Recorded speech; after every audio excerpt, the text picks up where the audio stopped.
The wizard tensed his muscles as the warrior stepped through the doorway. He was no simple warrior, no common conscript this. He didn't stoop through with a simple spear or some cruddy axe. No, he was a noble.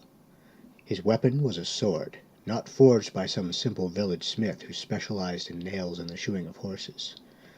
This sword was wrought by a castle smith, a man who tended to the gear of well-trained, dangerous men. The blade was no doubt sharp, whetted just this morning before the battle had begun. His armor, similarly, was forged to the highest of standards. One might think there was no ornamentation upon its smooth surface, but both the smith and the wizard knew better.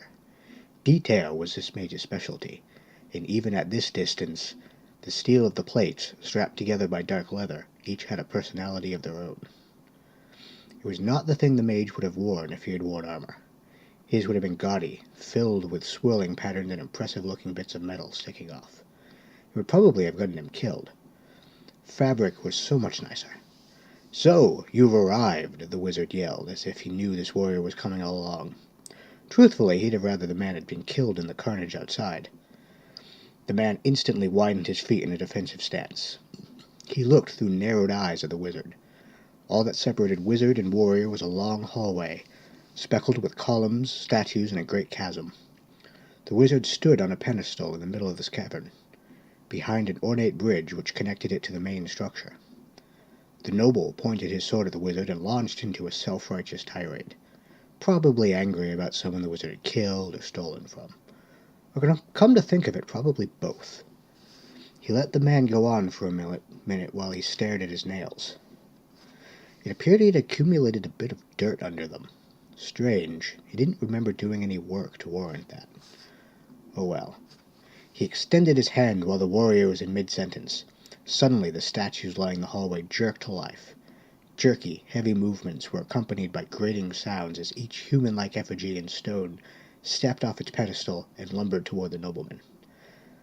The wizard had met a lot of people accustomed to action in his life. He was not the least bit surprised when the warrior sprang without hesitation into the middle of the stone guardians. He parried some blows and let others glance off of him. Clearly, he had had a good teacher. He paid close attention to what he was doing, and even started dodging the slow swings of the heavy stone swords. Of course, he wouldn't look down and realize none of the heavy blows had dent or even the least bit scraped his armor. He wouldn't realize that his arms only felt tired instead of actually being tired. He wouldn't stop to wonder why he could damage veritable walls of stone with a metal blade. He only felt satisfaction that he was beating back his foes, no matter that the statues were only illusion.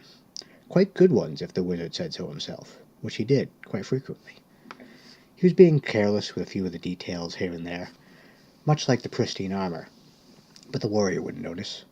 What reason was there to be so exact with a simple mind like that who couldn't appreciate his handiwork?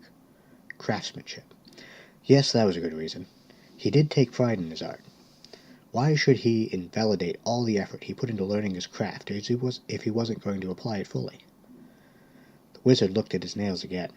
He had just been sitting there. Where had that dirt come from? Was the warrior done yet? Some people took forever instead of just getting on with things. "Ha!" the nobleman cried, breathing heavily next to a pile of stones. "I have cut my way through your evil throng outside. I have defeated your defenders inside. There are no more tricks you can play on me, foul one." The warrior moved closer to him. The wizard stopped looking at his fingernails. "Oh, damn. Do you have any idea how long those took to make?" "About 4 seconds. 4 years of learning, but really, 4 seconds."